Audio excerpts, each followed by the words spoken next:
ও বলে সিয়াসিটটা হাদিস পড়া, বুখারী শরীফ, মুসলিম শরীফ সব পড়িস। সিয়াসাতটা হাদিস, তিরমিজি শরীফ, মেশকাত শরীফ, আবু দাউদ শরীফ, বুখারী শরীফ, মুসলিম শরীফ থেকে শুরু করে এমন কোনো খণ্ড নাই যেগুলো নাই। আমার মনে হয় ওর পেটের ওপরে পাড়া দিলে ও যদি একটা আয়াত শুদ্ধ করে বলতে পারে, ওকে আমি মিষ্টি খাওয়াবো। আপনি আন্দাজে মমতাজের মতো লাফিয়ে করবেন কি? আমি অনার্স মাস্টার শেষ করলাম, আমার কামেল ছিল ফেকার উপরে, আমি হাদিসের ওপরও কামেল করেছি। এত কিছু করার পরও আমি এখনো বলতে পারি না যে আমার সব কোরআনের তাফসির, সব হাদিস পড়া শেষ। আর ও মহিলা কি চাপাবাজ, সংসদে দাঁড়িয়ে বলছে আমার সব পড়া শেষ। আমার মনে হয় ওর পেটের ওপরে পাড়া দিলে ও যদি একটা আয়াত শুদ্ধ করে বলতে পারে, ওকে আমি মিষ্টি খাওয়াবো। জীবনেও পড়তে পারবে না, চাপাবাজি করে করে চলতো। যেই কয়টা ছিল সব কয়টা চাপাবাজ, কাওয়া কাকু থেকে শুরু করে এই যে হাসাও মাহমুদ আর আমার কুষ্টিয়ার হানিফ আর ইনু, ননু মিয়া, ওর হাসানুল হক ইনু বলা ঠিক না, হাসানুল হক নুনু। বেশি বাজবে। দন্তন্নয় হস্র, দন্তন্নয় হস্র কি হয়? ওর নামে ইনু বললে গোনা হবে? শয়তান ইসলামের যা ক্ষতি করেছে, যে চেয়েছিলাম হিস্সা হয়ে গেছি বেশ্যা। তা আপনি তো আসলেও বেশ্যা। আপনার গোপন অঙ্গগুলো মানুষকে দেখান, আপনি একটা দাজ্যস। ঢাকার নাজমতে যেই কয়টা মিছিল করছে দেখেন, ওদের দিকে তাকালে আমার মনে হয় শয়তানও বলবে যে আউযুবিল্লাহ, নাউযুবিল্লাহ, আস্তাগফিরুল্লাহ। যেটা তার স্বামীকে দেখাবে সেইটা দেখাচ্ছে আমাদেরকে। আমি যে মিছিলটা দেখলাম, সামনে শুধু 2 জন বাংলাদেশের মেয়ে লোক, বাকি অধিকাংশ কলকাতা থেকে ভাড়া করা। খুব আশ্চর্য লাগছে আমার এই কয়েক মাস আগে তো মুখের ওপরে তালা লাগানো ছিল, কথা বলতে দিত না। আর এমন একটা জামানায় এসে পড়লাম, এখন কথা বললেও শোনে না। অবস্থা এই হয়ে দাঁড়ায়নি? এত কিছু বলছে জনগণ, না কারো কথায় কান দিচ্ছে না। ওই কয়েকটা হিজড়া মহিলা যা বলছে, ওদেরই নাকি এই দেশ। ওরা বলছে পৃথিবী তোমার আমার, আর আমরা কি ভাড়াটিয়া? যে কয়টায় রাস্তায় নেমেছে নিজেদের অধিকার আদায়ের জন্যে, কি অধিকার আদায় করবেন আপনি? এদেশের ছাত্র জনতা বলেছিল চেয়েছিলাম অধিকার, হয়ে গেলাম রাজাকার। ওরা উল্টিয়ে এখন ওইটা কাজে লাগাচ্ছে, যে চেয়েছিলাম হিস্সা হয়ে গেছি বেশ্যা। তা আপনি তো আসলেও বেশ্যা। আপনার গোপন অঙ্গগুলো মানুষকে দেখান, আপনি একটা দাজ্যস। ঢাকার নাজমতে যেই কয়টা মিছিল করছে দেখেন, ওদের দিকে তাকালে আমার মনে হয় শয়তানও বলবে যে আউযুবিল্লাহ, নাউযুবিল্লাহ, আস্তাগফিরুল্লাহ। যেটা তার স্বামীকে দেখাবে সেইটা দেখাচ্ছে আমাদেরকে। হক আদায় করতেছে। আশা করবো এগুলো বন্ধ হওয়া দরকার। এদের পেছনে রাঘব বলরা আছে, এদের জীবনও সাহস হতো না। মিছিল 8-10 জন, 15-20 জন বের করে, মানুষ যাই কয়জন তার চাইতে মিডিয়া বেশি। কোথায় পায় এরা? এসব ভাড়া করা বিশ্বের মডলদেরকে দেখাতে চায় যে আমরা নারী অধিকার আদায়ের পক্ষে। এর নাম নারীর অধিকার। আজকে ইসলামপন্থী এক মা দেখলাম বলছিল বোরকা পরে, যে নিজের গোপন অঙ্গগুলো মানুষকে দেখানো যদি অধিকার হয়, এরকম অধিকার এই দেশের মুসলিম মেয়েদের দরকার নেই। যারা ওগুলো করছেন এরা এদেশের মেয়ে না। আমি যে মিছিলটা দেখলাম, সামনে শুধু 2 জন বাংলাদেশের মেয়ে লোক, বাকি অধিকাংশ কলকাতা থেকে ভাড়া করা। এদিন আফসোস লাগছে এখন, যে আগে কথা তো বলতে দিত না, এক ঝামেলায় ছিলাম, আর এখন কথা বললেও এদেশের মানুষ শুনছে না। ওর চাইতে আরো বিপদে আছি। আগে তো বলতে দিত না, চুপ করে থাকতাম, সে যা করছে করুক গা। কিন্তু এখন বইলে করব কি? প্রকাশ্য ইসলামের বিরুদ্ধে, কোরআনের আয়াতের বিরুদ্ধে ওরা হাত দিয়েছে। ওরা বলছে দেহ আমার, সিদ্ধান্ত আমার। আপনি এত বড় কথা বলতে পারলেন এই 92% মুসলমানের দেশে? দেহ আপনার কোন বাবা দিয়েছে? কোরআনে কারীম জানিয়েছে এই দেহের মালিক শুধুমাত্র আল্লাহ। বাবা শুধু বিছানায় ছিল, এতটুকুই শেষ, তাদের আর দায়িত্ব নেই। ওরা বিছানায় দুইজন ছিল এতটুকুই, বাকি যা করার এই বীর্য থেকে হামজা বানিয়েছে কে? রাব্বুল আলামিন স্মরণ করাচ্ছেন আমাদেরকে, কাইফা তাকফুরুনা বিল্লাহি ওয়া কুনতুম আমওয়াতা ফাআহইয়াকুম সুম্মা ইউমীতুকুম সুম্মা ইউহয়িকুম সুম্মা ইলাইহি তুরজাউন। বলেন আল্লাহু আকবার। সূরা বাকারার 27 নম্বর 28 নম্বর আয়াতে আছে, আল্লাহ পাক বলেন, আমার আফসোস মানুষ আমার সাথে নাফরমানি করে, আমার এই মানতে চায় না, আমার সিদ্ধান্ত মানে না, বলে দেহ আমার, সিদ্ধান্ত আমার। মানুষ বলে কি করে, অথচ মৃত ছিল। ওরে আমি আল্লাহ নিজে জীবন দিয়েছি, শুধু জীবন দিয়ে ওরে আমি একেবারে শেষ করে দেইনি, ওরে আবার মরণ দেব। এ কথা কা? ওরে আবার মরণ দেব, ওরে আবার আমার কাছে নিয়ে আসবো। এই জন্য আল্লাহ আয়াত শুরুই করেছেন কাইফা শব্দটা দিয়ে। বালাগাত মানতে আমরা যারা পড়ায় যারা বসি, দেখবেন বালাগাত মানতে গিয়ে কিছু কিছু শব্দ পাওয়া যায়, কোনো সেন্টেন্সের আগে যদি আসে বাংলা অর্থ দাঁড়ায় কখনোই হবে না। এই অবস্থার ভেতরে যে মানুষগুলো আমরা বসে আছি, যেহেতু বৃষ্টির সময় দৌ কবল হওয়ার সম্ভাবনা আছে, আল্লাহর দিকে তাকিয়ে এমন তওবা আজকে করতে চায়, ওয়ালাম ইউসিররু আলা মা ফাআলু ওয়া হুম ইয়ালামুন। যারা তওবা করে এ মানুষগুলো আর জীবনে ওই কাজ রিপিট করে না। কোন মানুষ যদি সত্যি আল্লাহর দিকে জীবনের মতো ফিরে আসে যে আমি এই কাজে আর কোনোদিন যাব না, ও মন থেকে ফিরে আসতে পারলে ওর পেছনের যত অপরাধী ছিল সব আল্লাহ পোড়াটা মাফ করে দিয়ে ওই জায়গাটা নেকি দিয়ে ভরাট করে দেবে। আজকের অনুষ্ঠানটা এলোমেলো যাই হোক, তাওবা যদি তাওবার মতো হয়, আমার জীবন অন্তত সাকসেস হয়ে যাবে ইনশাআল্লাহ। প্রথম নম্বর নিয়ম হচ্ছে অপরাধটা স্বীকার করা, মন থেকে অপরাধ স্বীকার করা। আমরা সবাই, শুধু গোপনে না, মসজিদের ভেতরে না, মোবাইল যাদের আছে, যতক্ষণ কথা বলছি 10 মিনিট বলি, 10 মিনিটে মোবাইল বন্ধ করে রাখেন তো। আপনি কি রাষ্ট্রপতি হয়ে পড়েছেন না প্রধান উপদেষ্টা যে আপনার কাছে কল আসবে? বন্ধ করে রাখেন। আমার মোবাইলটায় সারা দুনিয়ার বিভিন্ন জায়গা থেকে কল আসে, আমি যদি বন্ধ করে রাখতে পারি, আপনি কি আরো গুরুত্বপূর্ণ মানুষ?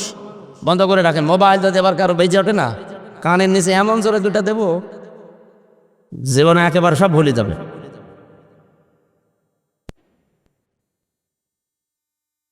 সম্মানিত ভাইরা, কালিমাতুল্লাহি হিয়াল উলিয়া, আল্লাহু আজিজুন হাকিম। আল্লাহ তাআলা বলেন, পৃথিবীতে যেখানে এই কথা হয় সবার উপরে থাকবে আমি আল্লাহর কথা। কার কথা? এখানে কথা হচ্ছে কার? সুতরাং অন্য কারো আওয়াজ যেন এর উপরে না যায়। এগুলো যারা করেছে তারা কপালে আগুন লাগিয়েছে।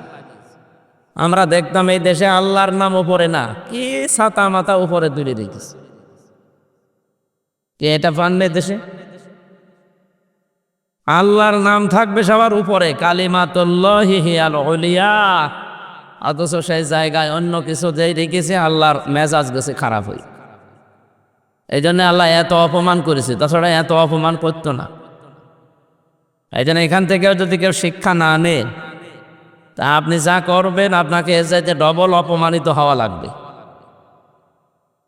কি বলি আপনি বোঝেন তো, নাকি আন্দাজেই ঠিক করে? না, আমি জানি আপনি বুঝতেছেন। এই জন্য আমরা আজকে থেকে আর উপরে কারো কথা রাখতে চাই না। সে বাবা হোক, স্বামী হোক, নেতা হোক, খেতা হোক, ভাই হোক, মা হোক, বুবু হোক, সব থাকবে নিচে। কি কথা বলে না কেন? সবাই থাকবে কোথায়? ওপরে থাকবে শুধুমাত্র আমার আল্লাহর বাণী। হয় আল্লাহু আকবার লিখে রাখবেন, লা ইলাহা ইল্লাল্লাহ লিখে রাখবেন। আজকে থেকে আমি সহ যারা এসেছি একটা আমল, সব সময় যখনই মনে আসবে মুখে যেন আপনার এই বাক্যটা থাকে, আস্তাগফিরুল্লাহ, আস্তাগফিরুল্লাহ। এটা বললে আমার আল্লাহ এত বেশি খুশি হয়ে যায় যে কথাটা যদি আমরা বাস্তবে রূপ দিতে পারতাম তাহলে সোনায় সোহাগা হয়ে যেতাম। অপরাধ যে যেইভাবেই করেছি না কেন, কেউ না জানলেও অন্তত এমন অপরাধ আছে পৃথিবীর কেউ না জানলে আমি একা আর আল্লাহ জানি। নাকি আল্লাহ জানে না? আল্লাহ জানে। সুতরাং উনি আর আমি যেহেতু শুধু অপরাধের কথাটা জানি, পৃথিবীর কেউ হয়তো এই অপরাধের খবরও রাখে না, জানেও না। আমার মাও জানে না, আমার স্ত্রীও জানে না। এরকম অপরাধ নেই? যারা এই যে পরকীয়া প্রেম করে, তার স্ত্রী জানে, তার মা বাবা জানে? কত গোপনে এই কাজ করেন বলেন তো? যারা এই কাজ করেন এই মুহূর্তে এই গোনাটা ছেড়ে দেওয়া লাগবে। এটা মারাত্মক একটা গোনা। এই ছেড়ে একেবারে কানের নিচে না কথা বলেন কেন আপনি? বললাম না যে কথা বন্ধ করে রাখবেন। আর আপনার এখানে আসে আর যে বৃষ্টির দিন আসতে বলেছি কিনা? কয়বার মানা করলাম, ওঠার পর আমার মনে হয় কথার চাইতে মানা করা বেশি হয়ে গেল। মনে হচ্ছে শালাদুল্লাহ ভাই গল্প করছে। রাজবাড়ি মাসি তাহলে তাওবার যে নিয়মটা, এটা এখন যদি মানতে পারতাম তাহলে আমাদের আজকে যেহেতু বৃষ্টি হচ্ছে, তাওবা কবুল হওয়ার সম্ভাবনা 100 ভাগের 100 ভাগ। যে যে অপরাধী করেছে এখন থেকে আপনি স্বীকার করবেন, স্বীকার করে নেওয়া লাগবে। আমরা স্বীকার করছি জনসম্মুখে, আমি নিজেও ঘরের ভেতরে না, মসজিদে বসে না, খানকায় না, একেবারে জনসম্মুখে সবার সামনে আমি নিজে সহ প্রত্যেকে আমরা স্বীকার করছি যে আমরা অপরাধী।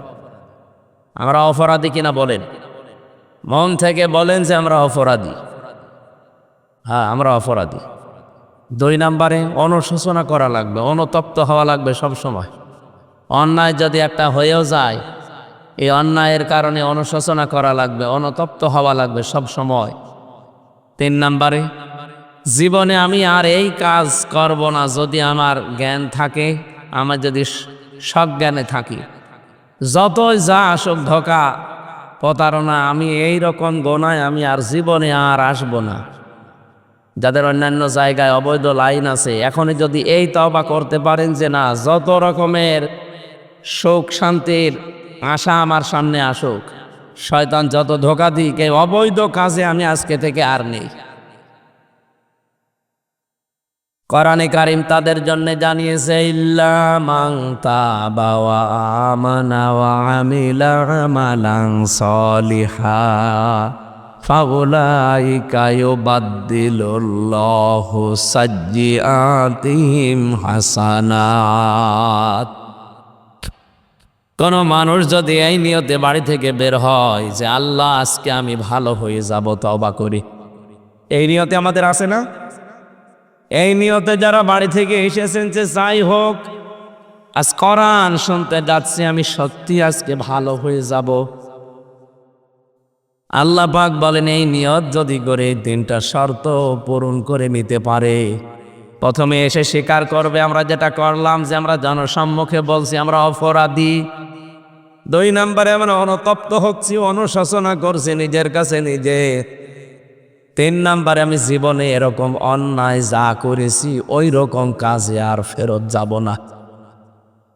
আল্লাহ বলেন কি করব জানো? ফাউলাইকা ইউবাদদিলুল্লাহ, এই মানুষগুলো যাদের আমি বদল করে দিচ্ছি, দেব, সাজ্জিআতিহিম হাসানাত, ওদের পেছনের যত অপরাধ ছিল সবগুলো মাফ করে দিয়ে ওই জায়গা নেকি দিয়ে পাল্টিয়ে দেব।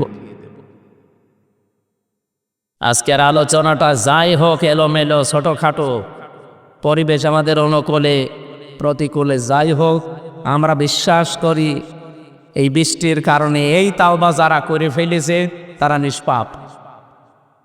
আলহামদুলিল্লাহ। অপরাধী যেহেতু কম বেশি সবাই স্বীকার করলাম, আর আমরা আজ যে অপরাধ করার পরে যদি ওইটা আবার আর একবার হয়েও যায়, শয়তানের ধোঁকায় পড়ে নফসের জালে যদি আবার ওই কাজ কেউ করে ফেলে, শয়তান তখন তাকে আর একটা বিষয়ের দিকে নিয়ে যায়, বলে দেখ আর কতবার তওবা করবি, তোর লজ্জা শরম নেই? কতবার তওবা করলি আর কতবার ভাঙলি, তোর সবার দরকার নেই, যা হয়েছে হয়েছে, এমনিও জাহান্নামে যাওয়া লাগবে, অমনিও জাহান্নামে যাওয়া লাগবে, নিয়ে শুরু কর। এভাবে শয়তান কিন্তু আসবে ধোঁকা দিতে সামনে, সে মানুষ শয়তান হোক আর জিন শয়তান হোক, কারো ধোঁকায় পড়া যাবে না। আল্লাহর বিশাল ক্ষমার একটা কাহিনী আল্লাহ জানিয়েছেন। বলি ইয়া ইবাদিয়াল্লাযীনা আসরাফু আলা আনফুসিহিম লা তাকনাতু মির রাহমাতিল্লাহ ইন্নাল্লাহা ইয়াগফিরুয যুনুবা জামিআ ইন্নাহু হুয়াল গফুরুর রহিম।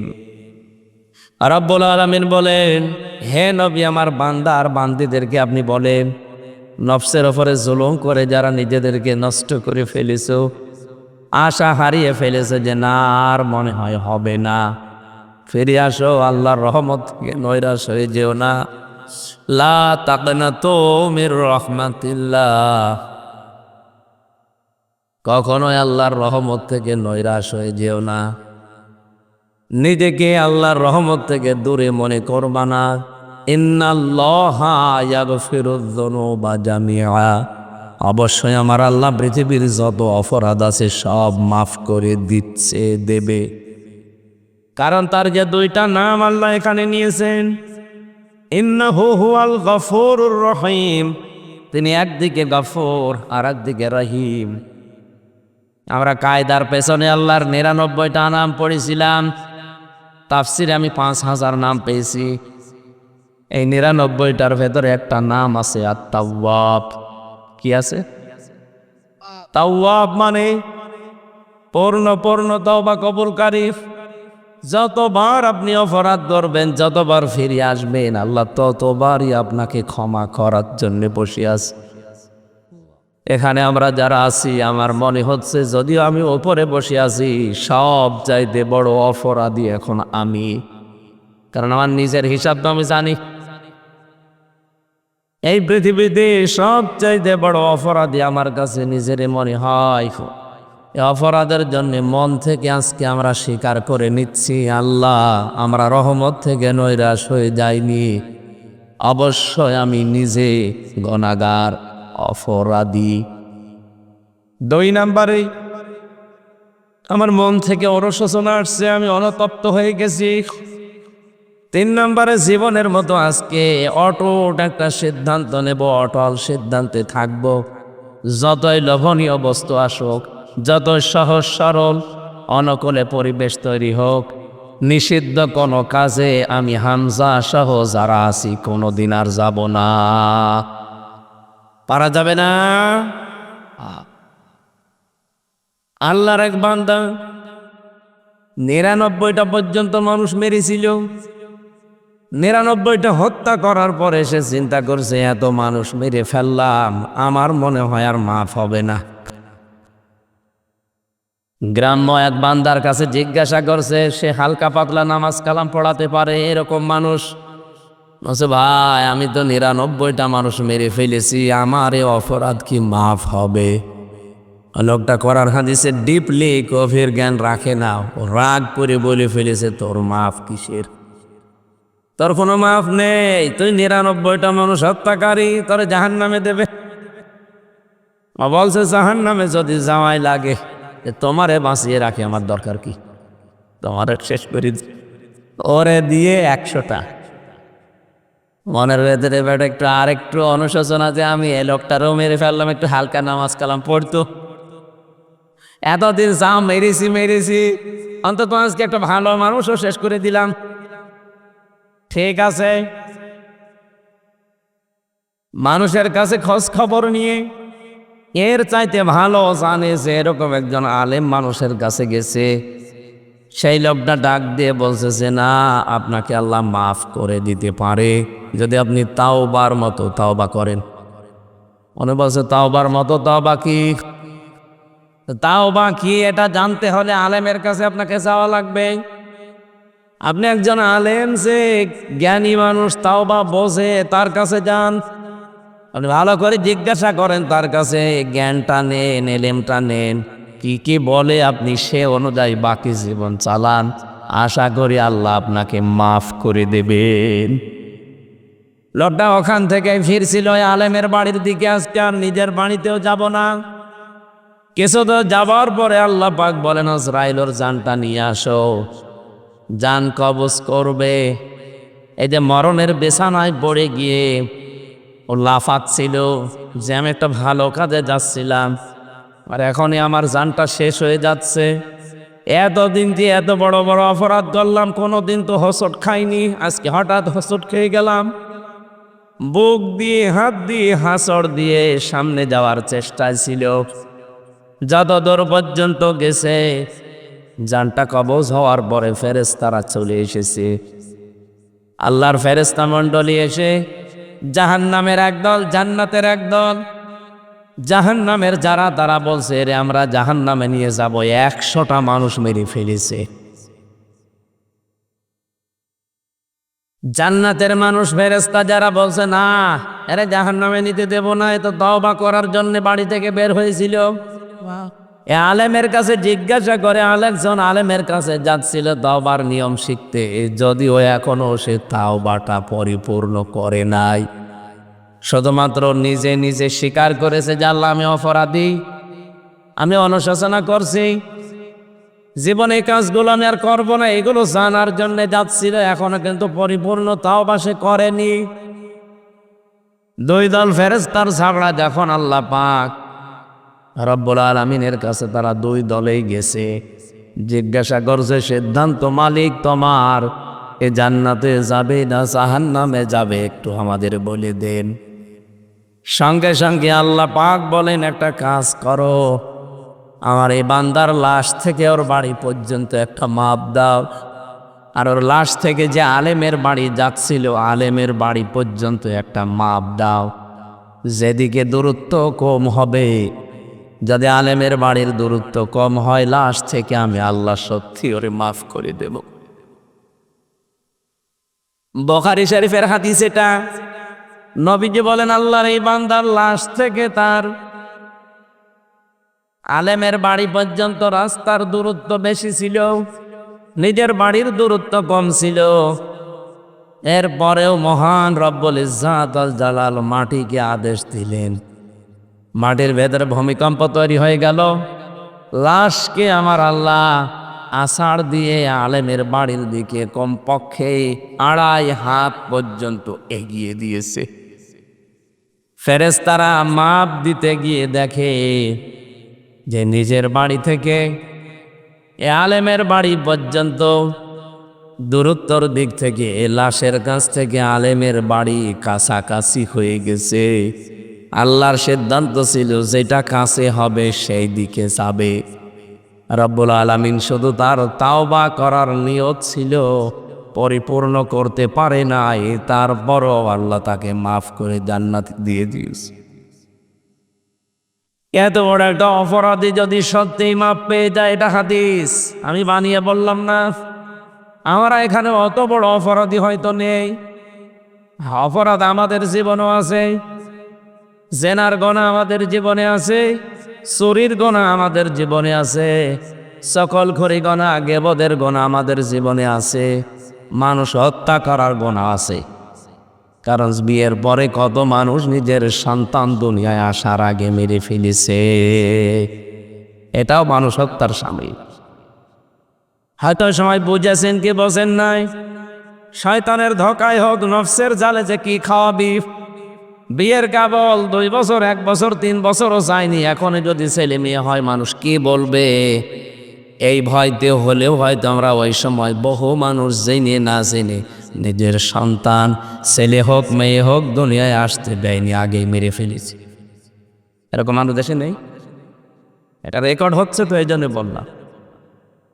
তামাম পৃথিবীতে যদি এরকম কেউ করে থাকেন যাদের আমল নামার ভেতরে মানুষ হত্যা করার গুনাহ আছে, অথচ মানুষ হত্যা করার শাস্তি হচ্ছে কুতিবা আলাইকুমুল কিসাসু ফিল কতলা।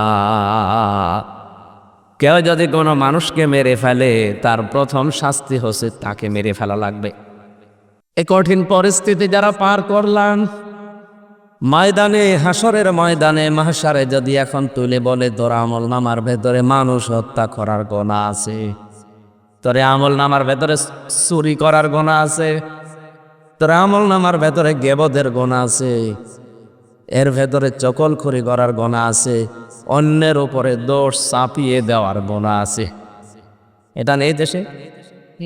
নিজে অন্যায় করে অন্যায়টা একজনের উপরে চাপিয়ে নিজে ভালো সাজে, এই অপরাধ যদি বাংলাদেশে কেউ এখন করে থাকেন, যেহেতু এটা বেশি চলছে, আপনি কান খাড়া করে শোনেন, রিভাব দেন তো, আওয়াজ বাড়িয়ে রিভাব দেন।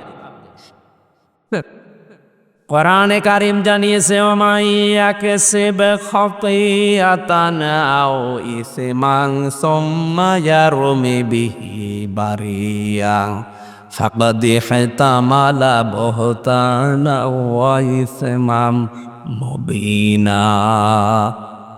সূরা নিসা 5 নম্বর পারা 15 নম্বর পৃষ্ঠার 10 নম্বর লাইনের 112 নম্বর আয়াতে আছে। তাফসিরে ইবনে কাসিরে পাবেন, ফি জিলালিল কোরআনে পাবেন, মারিফুল কোরআন। আল্লাহ পাক বলেন, কোন মানুষ যদি এমন যে নিজে অন্যায় কাজ করে, নিজে গুনার কাজ করে,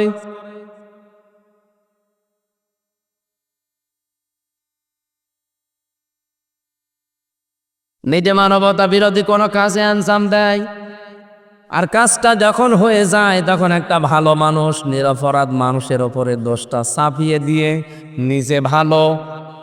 নিজেকে ভালো সাজায়, মানুষের কাছে বলে যে এই কাজ আমার দ্বারা হয়নি।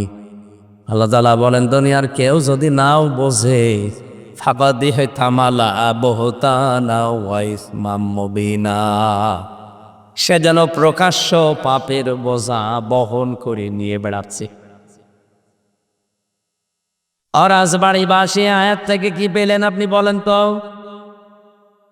কোন নিরপরাধ মানুষের ওপরে যদি কি সত্যি কোনো অপরাধ আপনি চাপিয়ে দেন, যে বিষয়ে সে জ্ঞান রাখে না, জানেও না ওই বিষয়টা, আপনি লিখে নিতে পারেন কোরআনের আয়াত, আমি তো 100% বিশ্বাস করি মাস্ট বি ওই অপরাধ দুনিয়ায় আল্লাহ আপনাকে দিয়ে করাবে, এরপরে আপনার মরণ হবে।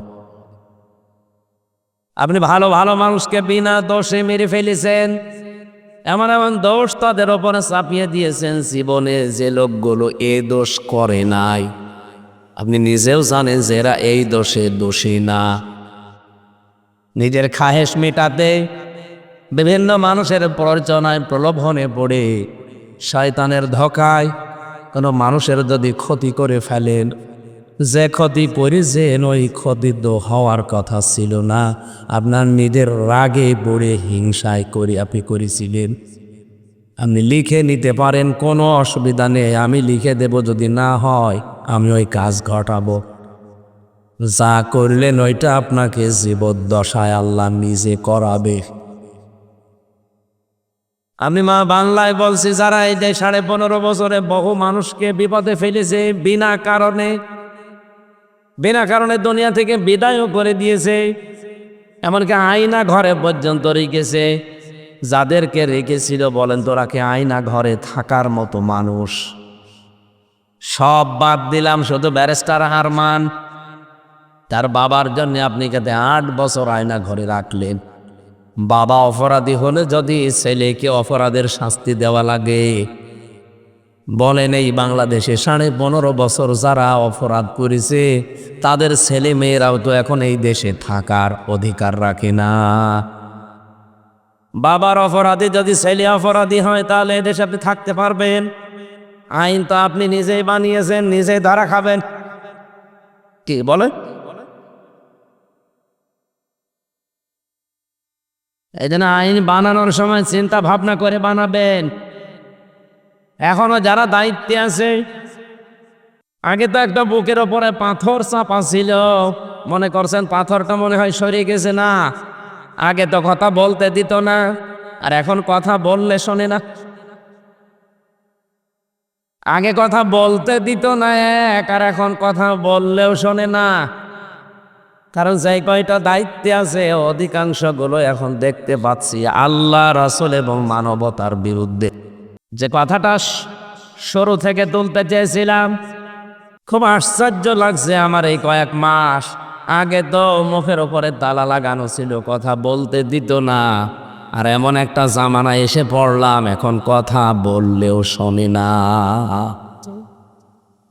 অবস্থা এই হয়ে দাঁড়ায়নি?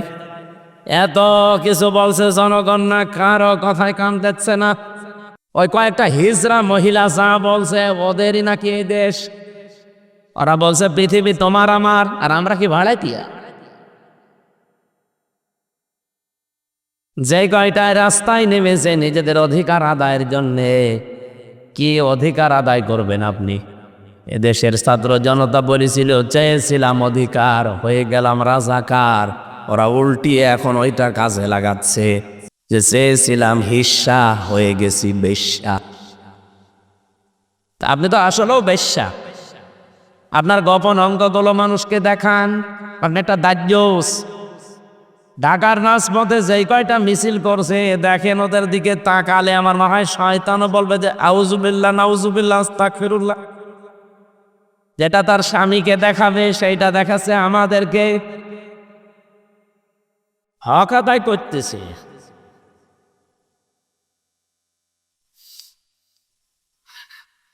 আশা করবো এগুলো বন্ধ হওয়া দরকার। এদের পেছনে রাঘব বলরা আছে, এদের জীবনও সাহস হইতো না।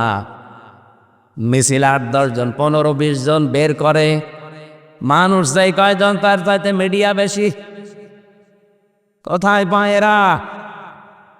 এসব ভাড়া করা বিশ্বের মডলদেরকে দেখাতে চায় যে আমরা নারী অধিকার আদায়ের পক্ষে।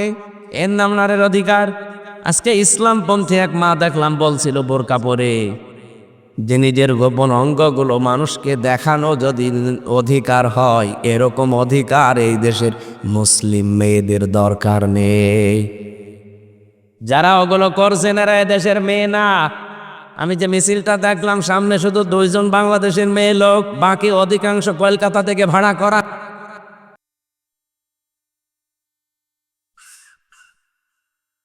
এদিন আফসোস লাগছে এখন যে আগে কথা তো বলতে দিত না, এক ঝামেলায় ছিলাম, আর এখন কথা বললেও এদেশের মানুষ শুনছে না। ওর চাইতে আরো বিপদে আছি। আগে তো বলতে দিত না, চুপ করে থাকতাম, সে যা করছে করুক গা। কিন্তু এখন বইলে করব কি? প্রকাশ্য ইসলামের বিরুদ্ধে, কোরআনের আয়াতের বিরুদ্ধে ওরা হাত দিয়েছে। ওরা বলছে দেহ আমার, সিদ্ধান্ত আমার। আপনি এত বড় কথা বলতে পারলেন এই 92% মুসলমানের দেশে? দেহ আপনার কোন বাবা দিয়েছে? কোরআনে কারীম জানিয়েছে এই দেহের মালিক শুধুমাত্র আল্লাহ। বাবা শুধু বিছানায় ছিল, এতটুকুই শেষ। তাদের আর দায়িত্ব নেই। ওরা বিছানায় 2 জন ছিল, এতটুকুই। বাকি যা করার এই বীর্য থেকে হামজা বানিয়েছে কে? রাব্বুল আলামিন স্মরণ করাচ্ছেন আমাদেরকে, কাইফা তাকফুরুনা বিল্লাহি ওয়া কুনতুম আমওয়াতা ফাআহইয়াকুম সুম্মা ইউমীতুকুম সুম্মা ইউহয়িকুম সুম্মা ইলাইহি তুরজাউন। বলেন আল্লাহু আকবার। সূরা বাকারা 27 নম্বর 28 নম্বর আয়াতে আছে, আল্লাহ পাক বলেন আমার আফসোস, মানুষ আমার সাথে নাফরমানি করে, আমার এই মানতে চায় না, আমার সিদ্ধান্ত মানে না। বলে দেহ আমার, সিদ্ধান্ত আমার। মানুষ বলে কি করে? অথচ মৃত ছিল। ওরে আমি আল্লাহ নিজে জীবন দিয়েছি। শুধু জীবন দিয়ে ওরে আমি একেবারে শেষ করে দেইনি, ওরে আবার মরণ দেব। এ কথা কার? ওরে আবার মরণ দেব, ওরে আবার আমার কাছে নিয়ে আসব। এই জন্য আল্লাহ আয়াত শুরুই করেছেন কাইফা শব্দটা দিয়ে। বালাগাত মানতে আমরা যারা পড়ায় যারা বসি, দেখবেন বালাগাত মানতে গিয়ে কিছু কিছু শব্দ পাওয়া যায়, কোনো সেন্টেন্সের আগে যদি আসে বাংলা অর্থ দাঁড়ায় কখনোই হবে না। এই জন্য সে কথায় খুব স্বল্প সময় বলতে চাই, নিজে অপরাধ করবেন। আর নিরপরাধ মানুষ, অজ্ঞাত মানুষ যে বিষয় সে জানে না, এরকম একটা দোষ তার উপরে চাপিয়ে তাকে দুনিয়ার সামনে কালার করে দেবেন। আপনি লিখে নিতে পারেন ওই গোনা আপনাকে দিয়ে আল্লাহ দুনিয়ায় করাবেই। এই কথা বলেন না কেন? পাবনার 8ঘরিয়ার উদ্দেশ্যে বলছে, যেটা রেকর্ড হচ্ছে তামাম দুনিয়ায় যায়। কোরআন শরীফে যারা আগুন দিয়েছেন, যেই দিয়েছেন সে দুর্বৃত্ত, সে সন্ত্রাসী, সে শয়তান। কোন মানব সন্তান কোরআনে আগুন দিতে পারে? যারা দিয়েছেন আপনি তো জানেন যে কে দিয়েছে। যেই হোক, যে দলের লোক হোক, তাকে আমি তাওবা করার আহ্বান জানাই। আর ও যদি তাওবা না করে, ওই রকম মানুষকে কেউ যদি সাপোর্ট করে, ও যেমন কাফের, কোরআনে আগুন দিয়ে আপনি সাপোর্ট করে আপনিও কাফের। এরকম কোন মানুষের জানাজা পড়া জায়েজ আছে? মাটিতে দেওয়া জায়েজ আছে? ওরে কবরেও দেওয়া যাবে না, জানাজা দেওয়া যাবে না। দেবেন কোথায়? শ্মশানে। আজকের সভাপতি না? সভাপতি আসে নাই? ইমাম কমিটি সভাপতি। ও ঠিক আছে। আওয়াবুল্লাহ ইব্রাহিম সাহেব আজকে সভাপতি ছিল, আসে নাই। বৃষ্টি কি খুব বেশি হচ্ছে? হ্যাঁ, একটু শোনেন নাকি? রাজবাড়িবাসী, আমি আবার এটা রিপিট করছি, যে যেই দোষ করেননি ওই দোষে যদি দোষী হয়ে থাকেন আপনি আনন্দিত হবেন। আপনি চিন্তা করবেন যে কোনো অসুবিধা নেই, এই দোষ আমাকে যে দিল এই দোষে তাকে আল্লাহ দোষী করবে, তাকে অপমান অপদস্থ করবে, এরপরে তার মরণ হবে, যার বাস্তব প্রমাণ হাসিনা। যা যা করেছিল নিরপরাধ মানুষদের ওপরে আল্লাহ তাকে দিয়ে ঠিক ওই অপরাধগুলো আবার করিয়েছে। ও এতদিন বলি ছড়িয়েছে মানবতা বিরোধী অপরাধী, অথচ আল্লাহ তাকে আজ বিশ্বের সামনে মানবতা বিরোধী অপরাধী বানিয়েছে। তামাম দুনিয়ার 257টা দেশ জানে যে হাসিনা মানুষ হত্যাকারী।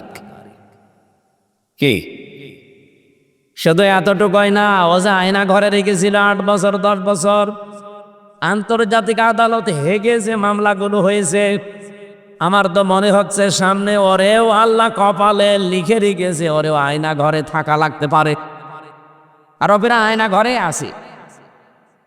এই আয়না ঘরে একটু কষ্ট বেশি ছিল, একটু একটু শান্তিতে আছে এই, তাছাড়া ও কোণে আছে কেউ সেরকম জানে না, ওর সাক্ষাৎ নিষেধ। তো আয়না ঘর না ওটা? আল্লাহ আর কি দেখাবে? সামনে বাকি আছে ও নিরপরাধ মানুষদের যাদের ফাঁসি দিয়েছে, আমার মনে হয় ওরও ফাঁসির দড়ি ঝুলতেছে। দেখেন সামনে সব দেখা যাবে। এইটার দিকে তাকিয়ে আমি বলছি পাবনার এই ঘটনাকে স্মরণ করায়, যারা এই কাজ করলেন, যার উপরে রাগ করে হিংসা করে করেছেন, আপনি কিন্তু কোরআন শরীফে আগুন দেননি, আপনি আগুন দিয়েছেন নিজের কপালে। এই জন্য যারা এই কাজ করেছেন তাওবা করেন ভাই, স্বীকার করেন। তাওবার নিয়ম কি কি বললাম? প্রথমে স্বীকার করা, প্রথমে কি? এখন স্বীকার করবেন কার কাছে? না না, স্বীকার করবেন অপরাধ যার কাছে, স্বীকার তার কাছে। আপনি যার কাছে দোষ করেছেন তার কাছে স্বীকার করবেন। পাবনার এই অফিসে 150 কোরআনে যারা আগুন লাগিয়েছেন, এই অফিসের মালিক যারা, তাদের কাছে স্বীকার করবেন। যদি ওই অফিসের লোকজনই আগুন দিয়ে থাকে, তারা নিজেরাই জাতির সামনে বলবেন যে আমরা এই কাজ করেছি। ওরা যদি না করে অন্য কেউ করে থাকে, কোনো দুর্বৃত্ত যেই হোক, তার জাতির সামনে বলা লাগবে যে আমি করেছি। এটা যদি না করে ও শুধু আস্তাগফিরুল্লাহ পড়ে, ওর আস্তাগফিরুল্লাহ হবে না। কে কথা বলে না কেন? এরকম বহু আস্তাগফিরুল্লাহ পড়া মানুষ আমি পেয়েছি। জেলখানা এক ওসি পেয়েছিলাম আস্তাগফিরুল্লাহ পড়ে। হুজুরের নির্বাচনের আগে আমি বাইরে ছিলাম, রাত 12টার পর থেকে ভোট কাটা আরম্ভ করেছিলাম। যত ভোট পাঁচি কেটেছি, ফজরের আজান দিলে সব বাক্সগুলো জায়গা মতো পাঠিয়ে দিয়েছি। এরপরে গোসল করে ওযু করে নামাজ পড়ে বললাম আস্তাগফিরুল্লাহ। আমার এই দাও বাকি হয়েছে না, কারণ আপনি তো আল্লাহর কাছে দোষ করেননি, আপনি মানুষের অধিকার নষ্ট করেছেন। এটা হক বললা না, এটা হক বলে ইবাদ। আল্লাহর হক নষ্ট করলে আল্লাহ ইচ্ছা করলে মাফও করতে পারে, শাস্তিও দিতে পারে, ওনার ইচ্ছা। কিন্তু হক বলে ইবাদ, বান্দার হক যদি কেউ নষ্ট করে থাকে, ওটা আগে তার কাছে স্বীকার করা লাগবে। আর যে হক নষ্ট করেছেন, হককে ফেরত দেওয়া লাগবে। বলেন তো আপনি এই হক ফেরত দেবেন কি করে? এই ওসির 8 বছর জেল, ও জেল থেকে বের হয়ে দেখবে যে যাদের হক আমি নষ্ট করেছিলাম, অনেক ভোটার মরে গেছে। বলেন বলেন, ও তার কাছে মাপ চাবে কি করে? সে তো মরে গেছে। আপনি বলেন নিজের দিকে তাকিয়ে আর ওই ওসির দিকে তাকিয়েও কি মাপ পাবে জীবনে? মাপ পাবে কি করে? কারণ ও আল্লাহর কাছে মাপ চাইলেও তো হবে না, কারণ ও আল্লাহর কাছে দোষ করে নাই, ও দোষ করেছে ওই 3 লাখ 3.5 লাখ ভোটারের কাছে। এই 3.5 লাখ ভোটার, কত মানুষ তো 8 বছরে মরে যাবে। কি করি আপনি জেল থেকে তাদের বের হয়ে পাবেন? তার মানে আপনি কপালে আগুন লাগিয়েছেন। আমি যে তাওবারে 3টা নিয়ম এমনি এমনি বলি নাই। আমরা দেশের মানুষ অনেকেই মনে করি সবই আল্লাহর কাছে। আল্লাহর কাছে মানে অপরাধ যার কাছে স্বীকার করবেন তার কাছে। সুতরাং পাবনায় কোরআনে আগুন যার কারণে দিয়েছেন, যে দিয়েছেন সে তো জানেন যে আমি দিয়েছি।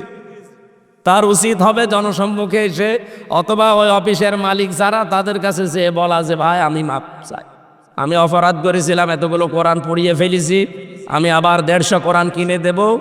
1 নাম্বার। 2 নাম্বারে সে যেন রাত দিন 24 ঘন্টা অনুশোচনা করে, অনুতপ্ত হয়। 3 নাম্বারে আমি জীবনে আর এরকম কোরআন বিরোধী কোনো কাজ করব না, জীবনের মতো ফিরে আসলাম। এর নাম হচ্ছে তাওবা। এই তাওবার জন্য আল্লাহ আহ্বান জানিয়েছেন, যারা এরকম তাওবা করবে তাদের ওই ডাকাতের মতো আল্লাহ মাফ করে দেবে। ও শুধু একটু নড়াচড়া দিয়েছিল, ওর এই নড়াচড়া দেখে যদি আল্লাহ জমিনকে ভূমিকম্প দিয়ে ওর লাশকে একটা আষাঢ় দিয়ে সামনের দিকে এগিয়ে দিতে পারে। আজ আমাদের মনটা দরকার, ভেতরের অবস্থা কি এটা আপনি জানেন আর আমি নিজে জানি। সুতরাং মন পাল্টান, যার কাছে যে দোষ করেছেন, অপরাধ করেছেন তার কাছে স্বীকার করে অনুশোচনা করেন, অনুতপ্ত হন। জীবনের মতো আমি আর এই কাজে যাব না বলে ফিরে আসেন। আশা করছি আল্লাহ আমাদের অপরাধ শুধু মাফ করবে না, মাফ করার পরে পুরা জায়গাটা নেকি দিয়ে পাল্টিয়ে দেবে। দরুদ আর সালাম পড়ে আমাদের নির্ধারিত যে আয়াত পড়লাম সূরা হজ 39, 40, 41 নম্বর আয়াত। এত আয়াত তাফসীর মাহফিল আমার পড়া হয় না, একটু বেশি হয়ে গেছে। এটা মক্কার জীবনে বিশ্বনবী 13 বছর মার খেয়েছিলেন। কত বছর? যারা মার দিয়েছিল তারা সব ছিল সন্ত্রাসী। কে? সব ছিল তারা ওই 13 বছরের সন্ত্রাসী। যারা মার খেয়েছিল এই মানুষগুলো ছিল দুর্বল, মাজলুম। আল্লাহ রাব্বুল আলামিন 13টা বছর তাদের এই জুলুম, অত্যাচার, নির্যাতন দেখার পরে অনুমতি দিলেন, উযিনা লিল্লাযিনা ইউকাতালুনা বিআন্নাকুম যুলিমু। অনুমতি দেওয়া হলো, এটা মজলের সিগা। অনুমতি দেওয়া হলো তাদের জন্যে যাদেরকে এতদিন পর্যন্ত জুলুম, নির্যাতন, অত্যাচার, হত্যা করা হয়েছে। বিআন্নাহুম যুলিমু, কারণ তাদের উপরে জুলুম করা হয়েছিল, এই জন্য আমি অনুমতি আজকে দিলাম। এতদিন পর্যন্ত 13 বছর সাহাবায়ে কেরাম অনুমতি পাননি জিহাদ করার জন্যে, যুদ্ধ করার জন্যে, পাল্টা আক্রমণ করার জন্যে। এতদিন তাদের যুদ্ধ, জিহাদ, পাল্টা আক্রমণ ছিল শুধুমাত্র ধৈর্য। শুধু কি? আমরা আজ 15 বছর যেটা ধরেছিলাম, যাই করুক না কেন কিছুই করার নেই। অনুমতিও পাইনি কোনো জায়গা থেকে। মায়ের খাওয়া লাগবে, জেনে শুনেই মায়ের খাওয়া লাগবে। ভালো মানুষ বাড়ি থেকে ধরে নিয়ে জেলখানায় আটক করে, আবার বাড়ি থেকে টাকা নিলে ছেড়ে দেয়। মনে হচ্ছে আমার বাবার কাছে ও টাকা পায়, পাওনা টাকা নিয়ে গেল। এরকম রাজবাড়ি হয়নি? যারা এই কাজে ছিলেন আপনি নিজেকে নিজে প্রশ্ন করেন। এরকম হাজার হাজার অপরাধ দুনিয়ায় আপনার আছে, কিন্তু আমরা কিচ্ছু বলতে পারি নাই, কারণ আমাদের হাত বাঁধা। আমাদেরকে একটা মিথ্যা ট্যাগ দিয়ে দুর্বল করে রেখেছিল যে আমরা নাকি যুদ্ধ অপরাধী, আমরা নাকি রাজাকার। অথচ এটা তো পুরা বানোয়াট, এখন তামাম দুনিয়া দেখতে পাচ্ছে। সিনেমা বানাতো, নভেল, নাটক, থিয়েটার, বই লিখত, মঞ্চস্থ করত, নাটক পর্যন্ত, মামলা হামলা, কেস কাম, ছবি, ফটো যা দিত। একটা হুজুর মাথায় টুপি আর মুখে দাড়ি দেখলেই মানুষ মনে করত এটা যুদ্ধ অপরাধী, এটা রাজাকার। অথচ যুদ্ধ অপরাধী বলা হয় যারা যুদ্ধ করে অন্যায়ভাবে। তাদের তো অন্যায়ভাবে যুদ্ধ করেছিল পাকিস্তানের সেনাবাহিনী, যুদ্ধ অপরাধী হলে তারা হবে। এক কথা বলে না কেন? আর রাজাকার, আন্তর্জাতিক 2টা রিপোর্ট বের হয়েছে গতকালকে ভিডিও আকারে। ওই জামানায় যারা 71 সালে ভিডিও করেছিল, 2টা আন্তর্জাতিকে বাংলাদেশের রিপোর্ট না, এরা তো সব ভেজাল। আন্তর্জাতিক 2টা রিপোর্টে দেখাচ্ছে পাকিস্তানদের পাশাপাশি যারা এই যে রাজাকার বলা হয়, তাদেরও পোশাক ওই সামরিক বাহিনীর মতো ছিল। পুলিশের এখানে লেখা থাকে না বাংলাদেশ পুলিশ, বলেন না কেন? ওদেরও পোশাকে লেখা আছে ইংরেজিতে রাজাকার, RAZAKAR, রাজাকার। আমি বাংলায় ইংরেজিতে লেখা দেখলাম। তারে ওই সময় একটারও মুখে আমি প্রায় 30-31 জন লোকের গণনা করেছি, একটা রাজাকারেরও মুখে দাড়ি নেই, শুধু গোপ মোজ বড় বড়, রবি ঠাকুরের মতো। রাজাকার হলে আমার মনে হয় যাদের গোপ বড় তাদেরকে রাজাকার বলা যায়। ওই মিলিটারির পোশাক যারা পরেছিল ওদের সহকারী ছিল এরা। ওদেরকে দিয়ে যখন কাজ আর হয় না তখন এদেরকে সহকারী হিসেবে কাজে লাগায়, সাপোর্টার।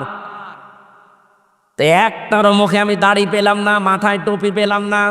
সব মিলিটারির যে পোশাক সেই পোশাক তাদের পরানো, দাড়ি একটারও নেই, শুধু গোপ আছে, প্যান্ট শার্ট পরা। আপনি কেন রাজাকার শুনলে আমার মতো মানুষ দেখলে মনে হয়? কেন যুদ্ধ অপরাধী শুনলে আমার মতো মানুষ দেখলে মনে হয়? আমি তো যুদ্ধ করিও না, যুদ্ধের পক্ষেও ছিলাম না, এইটা আমার অপরাধ। এখন পৃথিবীর মানুষ, বাংলাদেশ তো অলরেডি টের পেয়ে গেছে যে কেন ওই সময় আমরা পাকিস্তানের পক্ষে ছিলাম, ভারতের বিপক্ষে ছিলাম। আজ সারা বাংলাদেশ যেমন আপনি ছোট মানুষকে জিজ্ঞাসা করেন কালকে হয়েছে, ওরে যদি বলেন তুমি কোন পন্থী, ওই একবারে বলবে আমি পাকিস্তানের পন্থী। ও জীবনেও ভারতপন্থী বলবে না, কারণ ভারত আল্লাহর ঘর ভেঙে দিচ্ছে। ওই জামানায় ঠিক এই 54 বছর আগে ওরাও এইটাই বুঝেছিল। আমরা 54 বছর পরে যেটা টের পাচ্ছি, ওরা ওই সময় এটা আগেই বুঝেছিল যে আমরা পক্ষ নিয়ে করবো কি। এই মাতাল জাতিটা, এই পৃথিবীর নিকৃষ্ট জাতি, এই মুশরিকরা, ওরা যা সাপোর্ট করছে, ওরা যদি 5 টাকা সাহায্য করে 15 টাকা খাবে। এই জন্য হয়তো চোপ ছিল, কিছু বলে নাই। আর তাদের ওপরে দোষ চাপিয়ে এতদিন পর্যন্ত কালার তো করেছেনি, আবার এখনো পর্যন্ত কালার করার চেষ্টায় আছে। কিছু হলে আপনি 71-এর তুলনা দেন, কিছু হলে 52, কিছু হলে 47। আরে শয়তান, 24-এর তুলনা দিতে পারো না? কথা তুললে 71, 47, 52, মানে 24-এর কথা বলা লাগবে এখন, কারণ দেশ চলছে 24-এর চেতনা অনুযায়ী। এটা মে মাসের আজকে 20 তারিখ, আর সামনে মাসের 11 দিন আছে, আর সামনে মাসের জুন মাসের 10 দিন, 21 দিন পরে জুলাই ঘোষণাপত্র বের হবে, 36শে জুলাই। তখন এমনি যে সংবিধান চলছে এটা বাতিল হয়ে যাবে, ওই সংবিধান থেকে দেশ চলবে। এখন যে চোপ্পমিয়া আছে, চোপ্পমিয়া অটোমেটিক বাতিল হয়ে যাবে, কারণ ওই সংবিধান থেকে তাকে রাষ্ট্রপতি বানানো, ওইটাই তখন থাকবে না। জুলাইয়ের চেতনা দেখে যে জুলাই ঘোষণাপত্র পাঠ হবে 10 তারিখে জুনে, ওইটা থেকে দেশ চলবে। চুপ্পু শেষ। বাকি যারা এতদিন আশায় বুক বেঁধেছিল যা পা চট করে আসবে আর ফট করে ধরবো, এগুলো শেষ। কারণ যে আশায় ছিলেন যে আর একটা নতুন দল গঠন করব, সে আব্দুল হামিদ ও শয়তান পালিয়েছে। কত বলছেন এখন? আপনি যে থরে থরে সাজিয়ে চিন্তা ভাবনা করেছিলেন যে যাই হোক এ দেশের লোক তো আর এই ফ্যাসিস্ট, এই সন্ত্রাসী, এই স্বৈরাচারদের মানে না, কি করা যায়? নর্মাল যারা হালকা পাতলা আছে তাদেরকে দিয়ে নতুন দল গঠন করে আবার দেশে চালিয়ে দেব। সেইটা আবার হইল না। এ আব্দুল হামিদ, এই অ্যাডভোকেট আব্দুল হামিদ রাষ্ট্রপতি, এর সভাপতি, আর ওইদিকে নারায়ণগঞ্জের সেলিনা হায়াত আইভি এর সেক্রেটারি।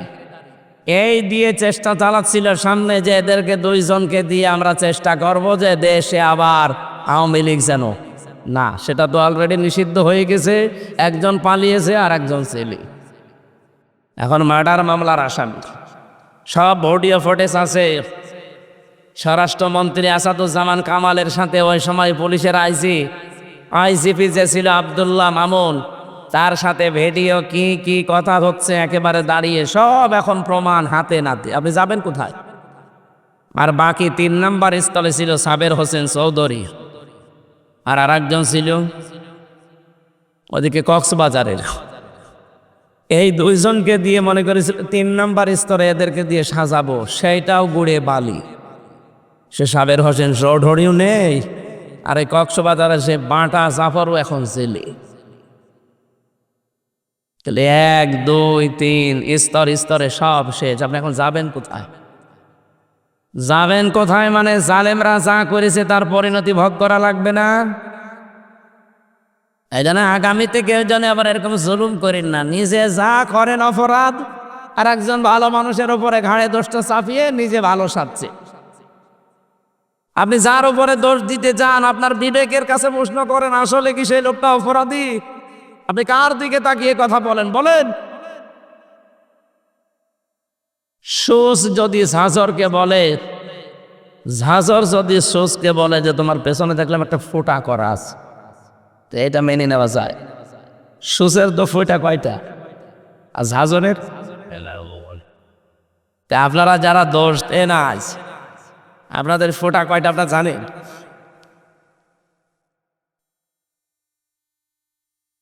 রাজবাড়িবাসী 13 বছর মার খাওয়ার পরে যেহেতু শুধুমাত্র একটা অস্ত্র ছিল যে ধৈর্য, এই শেষ, আর কিছু করা যাবে না। আমরা এই 15 বছরে তাই পেলাম, ধৈর্য, আর কিছু নেই। ঠিক আমার মনে হয় 13 বছর পরে যেমন উজিনা অনুমতি দেওয়া হয়েছিল, আমাদেরও 15 বছর পরে এখন আমরাও অনুমতি পেয়ে গেছি। যা করেছেন আর সুবহানাল্লাহ, আস্তাগফিরুল্লাহ, আলহামদুলিল্লাহ না, এখন ইটের জবাব পাথর দিয়ে দেওয়া হবে। কিছু করে দেখেন তো, হয় থাকবো না যাব। কারণ নবীজি 13 বছরের পর অনুমতি যদি পায়, আমরা 15 বছরের পর পাবা না। 15 বছর অলরেডি পার করে ফেলেছি, সুতরাং অনুমতি এবার পেয়েছি। আল্লাহ পাক বলেন ওয়া ইন্নাল্লাহা আলা নাসরিহিম লাকাদির, অবশ্যই আমি আল্লাহ এই মানুষগুলোর উপরে যাদের অত্যাচার জুলুম নির্যাতন চালানো হয়েছিল এদেরকে সাহায্য করব এবং বিজয় দিতে আমি আল্লাহ সক্ষম। এজন্য কাদির না দিয়ে লাকাদির দিয়েছেন। ওয়া ইন্নাল্লাহা আলা নাসরিহিম, অবশ্যই আমি আল্লাহ তাদের উপরে সাহায্য করছি, লাকাদির, এবং অবশ্যই আমি সক্ষম এদেরকে বিজয়ী করতে। আমরা চর্ম চোখে যেটা দেখি কোরআনের সাথে মিলিয়ে ওইটাই বলছি। 13 বছর পরে অনুমতি পেয়েছিল, অলরেডি আমরা 15 বছর পরে যা দেখছি আল্লাহর সাহায্য আসবে এবং বিজয়ী আমাদেরকে করাতে আল্লাহ অক্ষম না সক্ষম? বলেন বলেন। আমি এই লাকাদিরের কদির শব্দ পড়েছিলাম, যে কদির দিলেও তো অর্থ করে ফেলতাম বাংলায়। আমি আলেম যারা আছে তারা কদির দিলেও অর্থ করতে পারে, লা কদির দিল কেন? আল্লাহ গ্যারান্টি দিচ্ছে ভাই। আপনি আন্দাজে মমতাজের মতো লাফিয়ে করবেন কি? এ চাপাবাজি করে দেশ চলে? ও বলে 86টা হাদিস পড়া, বুখারী শরীফ, মুসলিম শরীফ সব পড়িস। আমি অনার্স মাস্টার শেষ করলাম, আমার কামেল ছিল ফেকার উপরে, আমি হাদিসের ওপরও কামেল করেছি। এত কিছু করার পরও আমি এখনো বলতে পারি না যে আমার সব কোরআনের তাফসির, সব হাদিস পড়া শেষ। আর মহিলা কি চাপাবাজ, সংসদে দাঁড়িয়ে বলছে আমার সব পড়া শেষ। আমার মনে হয় ওর পেটের ওপরে পাড়া দিলে ও যদি একটা আয়াত শুদ্ধ করে বলতে পারে, ওকে আমি মিষ্টি খাওয়াবো। জীবনেও পড়তে পারবে না।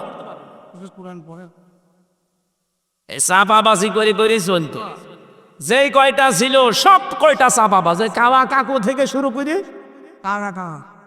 এই যে হাসাও মাহমুদ আর আমার কুষ্টিয়ার হানিফ আর ইনু ননু মিয়া, ওর হাসানুল হক ইনু বলা ঠিক না, হাসানুল হক নুনু। দন্তন্নয় হস্রু, দন্তন্নয় হস্রু কি হয়? ওর নামে ইনু বললে গোনা হবে?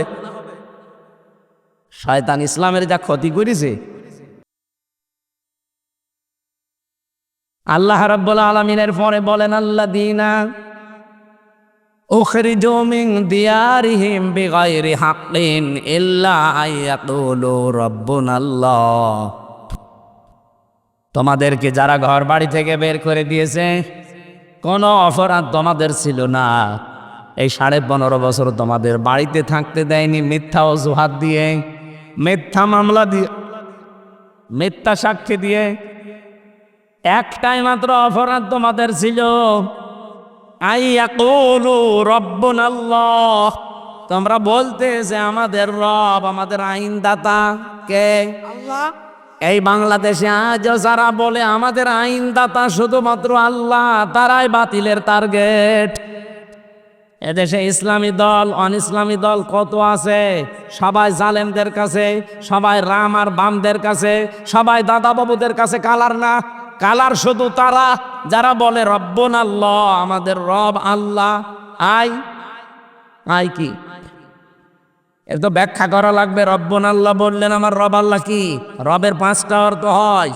রব মানে সৃষ্টিকর্তা, রব মানে আইনদাতা, রব মানে মাবুদ, এবাদত মাওয়ার যোগ্য, রব মানে অভিভাবক, রব মানে উকিল। বলেন তো এই বাংলাদেশে আজ যারা বলে আমরা আল্লাহর আইন ছাড়া কারো আইন চাই না, তারা এই দেশে অনেকের কাছে শত্রু। ভালো মানুষ নামাজ রোজা পড়ে, তারপরও শত্রুতা করে যে তুমি আল্লাহর আইন চাও, এ কথা বলো কোন কারণে? কোন মানুষ যদি মনে প্রাণী নামাজ পড়ে, রোজা রাখে, পর্দা করে, কিন্তু দেশ আল্লাহর আইন দিয়ে চলুক, পরিবার সমাজ রাষ্ট্র চাই না, আপনি লিখে নিতে পারেন লোকটা মুনাফিক। এখানে নেই? কারা কারা এরকম মনে আছেন যে আল্লাহর আইন দরকার নেই, আমি তো নামাজ পড়ি, রোজা রাখি, আমার বউ পর্দায় থাকে, কিন্তু আল্লাহর আইন দিয়ে একেবারে ইউনিয়ন থেকে সংসদ চলবে আমি চাই না? কারা বলেন তো, হাত তোলেন। একটাও নেই। বাস্তবে জায়গা মতো যে কিন্তু অস্বীকার করে বসেন। বলেন আপনার এই কথা দিয়ে আপনার যে আল্লাহর আইন মতো ইউনিয়ন চলবে, উপজেলা চলবে, পৌরসভা চলবে, সংসদ ভবন চলবে, মন্ত্রণালয় চলবে, সেক্রেটারিয়েট চলবে, এগুলো আল্লাহর আইন মতো চালালে অস্কর রব্বাকা? না না। সূরা হাসাবের ভেতরে আয়াতটা আছে, আমার আয়াতটা সিরিয়াল মনে আসছে না, 35 নাম্বার এই আয়াতটা, 34 নাম্বার আয়াত। রব্বুল আলামিন বলেন অস্কর মা ইয়াতলা ফি বাইতিল্লাহি হিকমাতুন, হিকমতপূর্ণ কথাগুলো ঘরের ভেতরে তেলাওয়াত করবে যারা।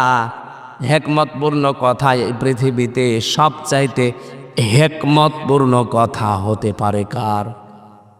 আল্লাহর চাইতে হিকমতে কথা বলা কেউ আছে দুনিয়ায়? আল্লাহর যত কথা হিকমতপূর্ণ, আর সব কথা আল্লাহ কোরআনে দিয়েছেন। কি এত হিকমতের সহিত কথাগুলো সাজিয়েছেন, এত সূক্ষ্মভাবে। আপনি একটা আয়াত নিয়ে চিন্তা ভাবনা করে যদি পড়ে থাকেন, একটা আয়াতে আপনাকে জান্নাতে নিয়ে চলে যাবে। আল্লাহ বলেন যত রকমের ঘর আছে, ফি বুয়ুতিন, যত রকমের ঘর আছে, সব ঘরের ভেতরে আমি আল্লাহর মা ইউতলা আলাইকুম, তাদের উপরে তারা যেন তেলাওয়াত করে আমি আল্লাহর আয়াতগুলো। ফি আয়াতিল্লাহ, তাদের ঘর বলতে এখানে শুধু যে ঘরে থাকি এই ঘর না। তাফসিরে আমি 8টা ঘরের নাম পেয়েছি। আপনি বাংলাদেশেও দেখেন একটা একটা করে ধরে সরে সাজালে 8টা ঘরই আসবে। নিচের ঘর ইউনিয়নের যে ঘর আছে, যেখানে তো ইউনিয়নবাসী তাদের কথাবার্তা নিয়ে সেখানে উপস্থাপন করে। ইউনিয়ন পরিষদে ঘর আছে না? আছে। এরপরে আপনি উপজেলা পরিষদে ঘর পাবেন, এরপরে আদালতে ঘর পাবেন জেলা শহরের। আদালতের ঘর আবার 2টা জেলায়, একটা হচ্ছে ম্যাজিস্ট্রেট কোর্ট আর একটা জজ কোর্ট। ম্যাজিস্ট্রেট কোর্টের জন্য আলাদা ঘর নেই, জজ কোর্টের জন্যে। কথা বলছেন আমার?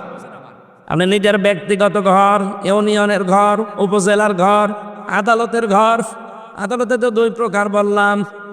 এরপর পৌরসভার ঘর, এরপরে মন্ত্রণালয়ের ঘর। প্রত্যেকটা মন্ত্রীর আলাদা আলাদা বিভাগ আছে, ঘর আছে।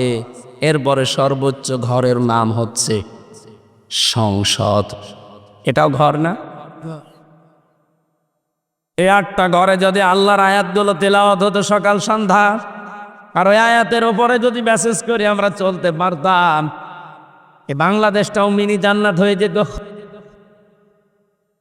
আল্লাহ পাক এইটা জানিয়েছেন, আলাউলা দাফাউল্লাহিন নাসা বিবাযিহিম বাযিন লাহুদ্দিমাতি সাওয়ামিউ ওয়া বিয়াউ ওয়া সালাওয়াতু ওয়া মাসাজিদু ইযকারু ফিহা ইসমুল্লাহি কাসীরা।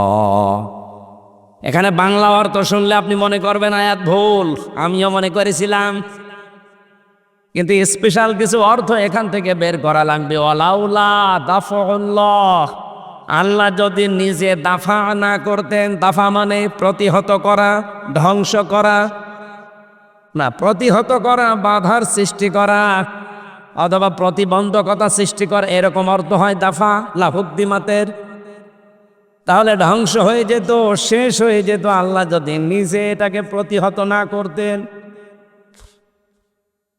আল্লাহ যদি ভালো দিয়ে মন্দকে চাপা না দিতেন অথবা ভালো দিয়ে মন্দের উপরে বিজয় না করতেন।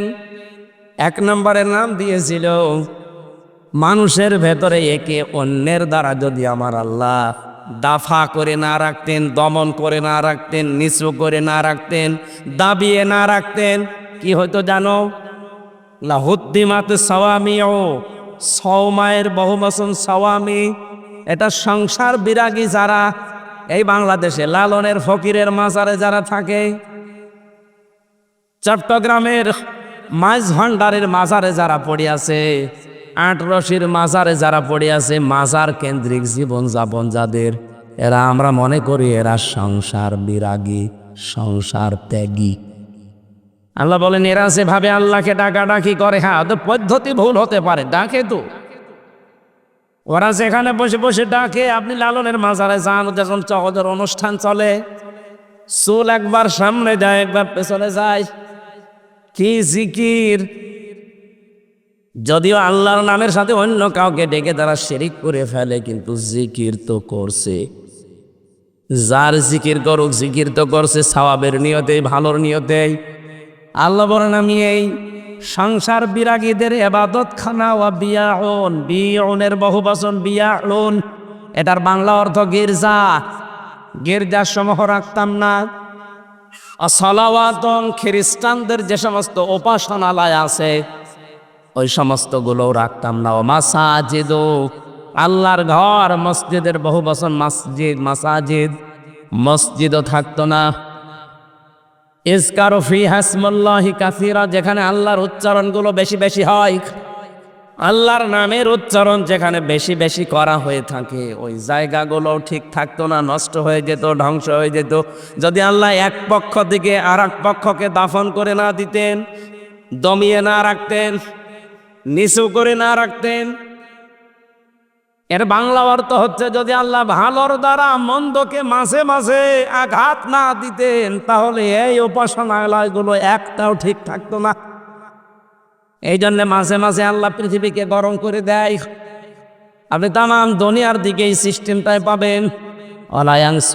আল্লাহু মাইয়ানসুরু, লামে তাকলিদ নুনে সাকিলা, দুইটা গ্যারান্টি আছে আয়াতে। এই পৃথিবীতে কেউ যদি আল্লাহ পাককে সাহায্য করে, মাস্ট বি সে যেন নিজেকেই সাহায্য করলো।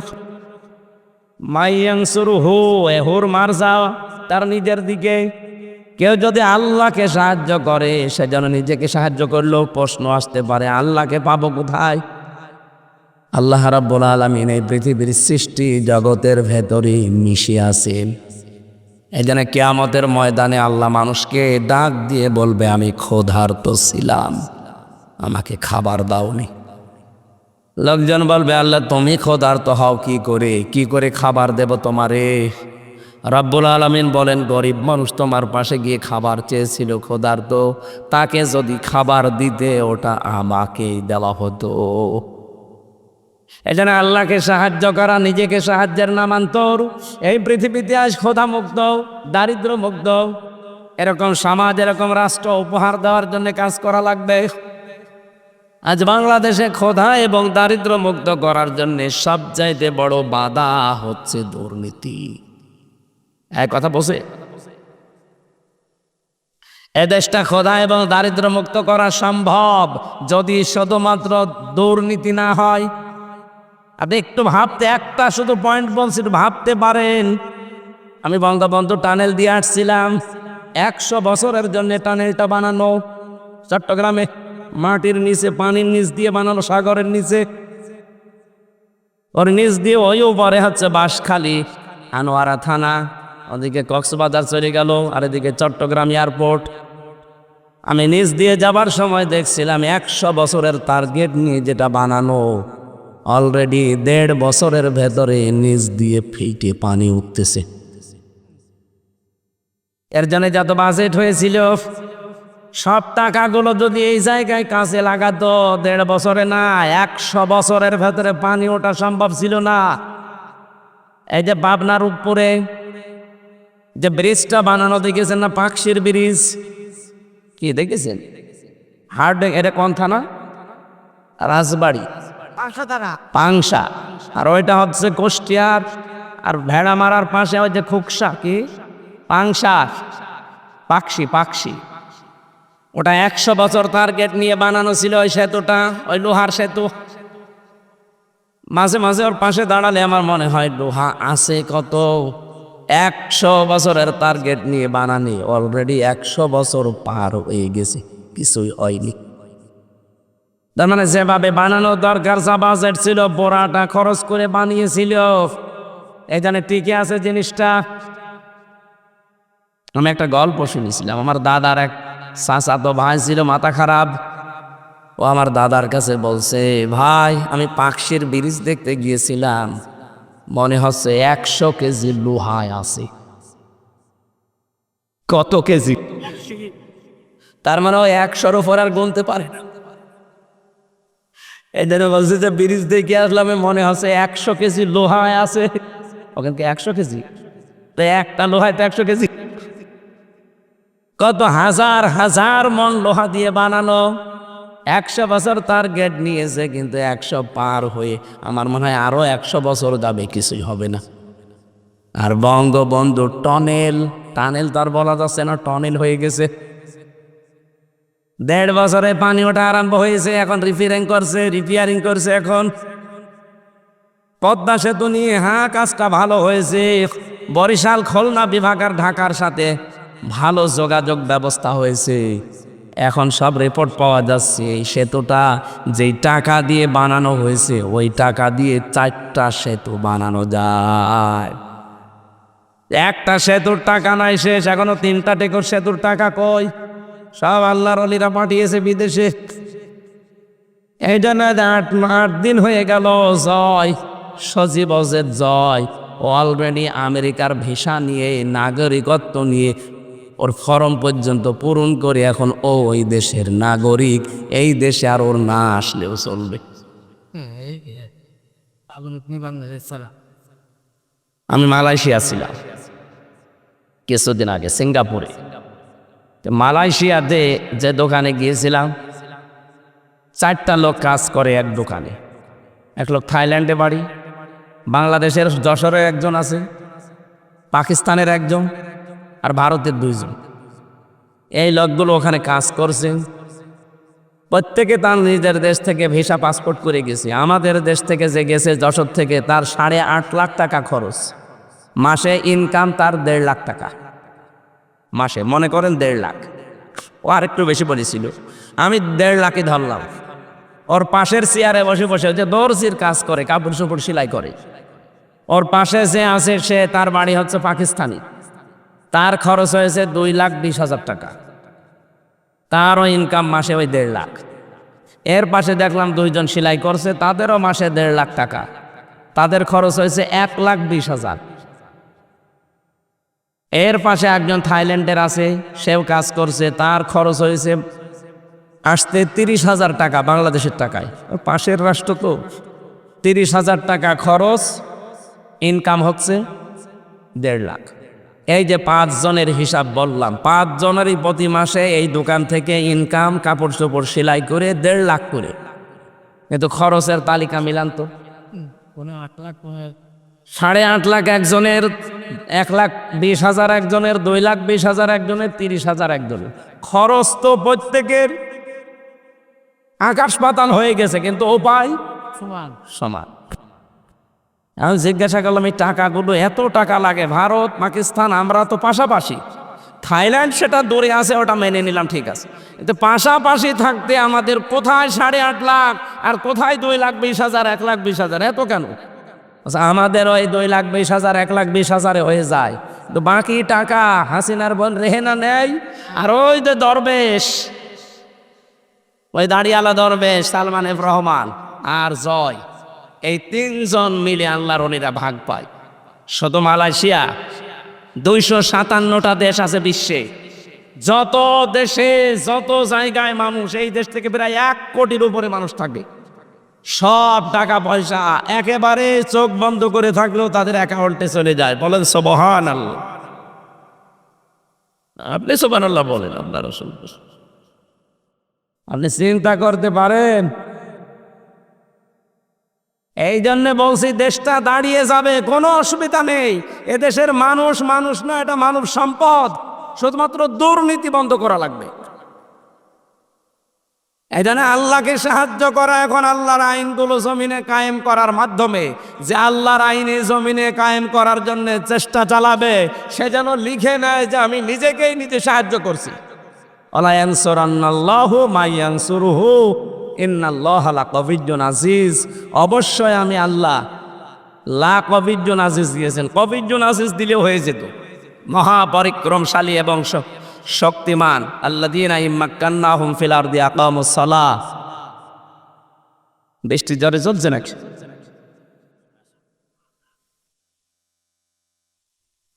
আল্লাহ ইমানদার মানুষদেরকে এই 1,000 টাকা আল্লাহর এই বান্দা দিয়েছে, কি জানো আমির নাম? জাহিদুর রহমান হাফেজ। আপনারা যারা 1,000 করে টাকা দিতে চান আগে দেন, এরপর আয়াতটা পড়ছি, দেন আগে একটু দিয়ে যান। এই যে আরেকজন আসতেছে, যারা 1,000 এখানে টাকা ভিজে যাবে, টাকা ভিজে যাবে, একজন হাতে নেন। 1,000 টাকা না, কানাই স্ত্রী খাল করলে কানাইয়ের স্ত্রী 1,000, বুবা ছেলেটা একটা বোবা ছেলে দিয়েছে 500 টাকা। আল্লাহ কবুল করুন, আমিন। কি বোবা আবার লিখতেও পারে? আরিফল নিজের জন্য দোয়া চাইছে, তার বাচ্চা ছেলের জন্য দোয়া চাইছে, এবং তার ভাইয়ের জন্য দোয়া চাইছে 500 টাকা। ঠিক আছে, ঈদগাহ সহ সভাপতি 1,000 টাকা দিচ্ছে। ঈদগার সহ সভাপতি 1,000 টাকা আপনারা রাখেন, ভিজে যাবে। সভাপতি ঈদগার সভাপতি 1,000। যারা 1,000 করে 500 করে দিতে চান এদিকে আসেন তো। আমার এই আপনারা যাওয়ার সময় বইটা নিয়েছেন, কাজে লাগবে। মেয়েদের তো বলতে পারলাম না, ওই যে গাড়িতে আছে, মেয়েদের ওপরে লেখা আছে বই, 4টা বই লিখেছি, মেয়েদের উপরে 2টা, পুরুষের উপরে 2টা নিয়েছেন, কাছে রাখবেন, পড়বেন। আব্দুর রহিম ভাই 1,000 টাকা দিয়েছে। আর কেউ আছেন দেওয়ার মতো থাকলে 500, 1,000 যারা আছে 100 এখানে দিয়ে যাক। ইসলাম মন্ডল চর গোপীনাথপুর, ইসলাম মন্ডল এরা তো ভালোই খরচ করেছে। গ্রামে ইসলাম মন্ডল, ইসলাম মন্ডল ভাই 1,000 টাকা দিয়েছে, 500 টাকা আল্লাহ কবুল করুন। 500 কেন, আর 500 দেবে, যান। আর কেউ আছেন ভাই? ওই যে গাড়ি আছে ডাইনে, যাওয়ার সময় আপনার স্ত্রীর জন্য বইটা নিয়ে যান, যে পড়াবেন, উল্টা পাল্টা জিনিস না পড়ে বই পড়াবেন। হ্যাঁ ঠিক আছে। কি নাম কি? একটা ছেলে মার নূর আলী মন্ডল 1,000 টাকা দিয়েছে, তার নাতি। আর ছেলে মারা গেছে, ছেলে মারা গেছে, আল্লাহর এক বান্দা 1,000, আর একজন 500, আর একজন 100। যে যা দিচ্ছে এখানে জমা দিয়ে জানে সভাপতির কাছে। ব্যবসায়ী রাজু 500 টাকা। রাজু ভাই ব্যবসায়ী 500 টাকা দিয়েছেন, আল্লাহ কবুল করুন, আমিন। আর ভাই টাকা পয়সা তো আমি আসলে কালেকশন পারি না, সে হোসাইন কই? হোসাইন